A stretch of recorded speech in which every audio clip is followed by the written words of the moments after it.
As a boss and as someone who has been through this yourself, what would you recommend to a working mother who's going through a divorce, actually child or not? And should you tell your manager how, when, where? Do you tell your colleagues? I got some great advice very early on. When I first started working at Redbook, there was a business coach who was helping me with the transition. It was a great idea that Hearst had offered to me.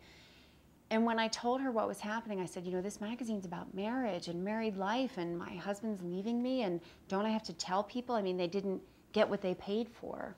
And she looked at me, which was very challenging. I was like, do I have to resign? Am I no longer qualified? Which, of course, now I look back and laugh. Well, that is silly. I always say I could be the editor-in-chief of Popular Mechanics. It's a set of skills and things, but I felt very vulnerable. What the woman said to me is, she said, do you think there are people on your staff who might be pregnant and you don't know? People who are trying to get pregnant and you don't know? People whose marriages might be on the rocks and they don't know yet whether they're going to make it or not? Do you think it's their responsibility to tell you that? And I looked at her, of course, and said, well, no. And she was like, right. You'll know when it's time to say something. So grateful, because that silenced that whole question of, do I have to tell? Am I a fake? And so getting that chunk out of the way allowed me to move on with the work that was really just about me. And then I just ran the magazine.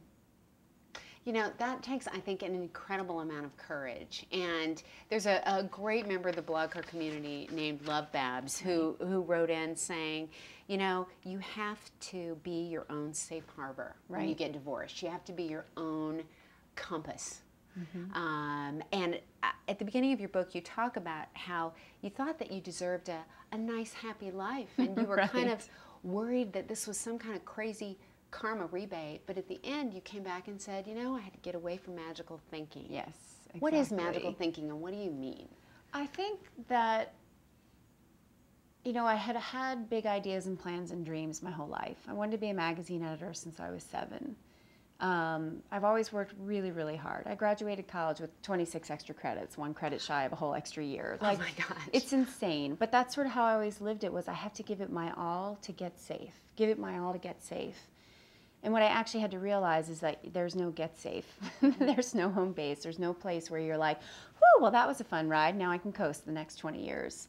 That was devastating. That was a shocking discovery. But the irony is, of course, it was the discovery that made me find the safe harbor that she's talking about here, which is where it should always be. You can't find it in a partner. You can't find it in your work. I looked really, really hard at work for many, many years.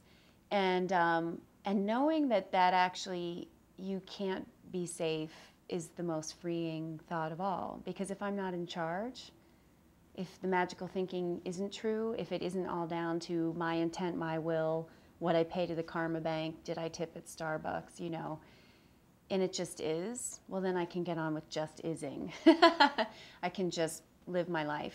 And again, expect those great surprises I was talking about, as well as some pain. I know there's pain in the mix too, but the surprises are better.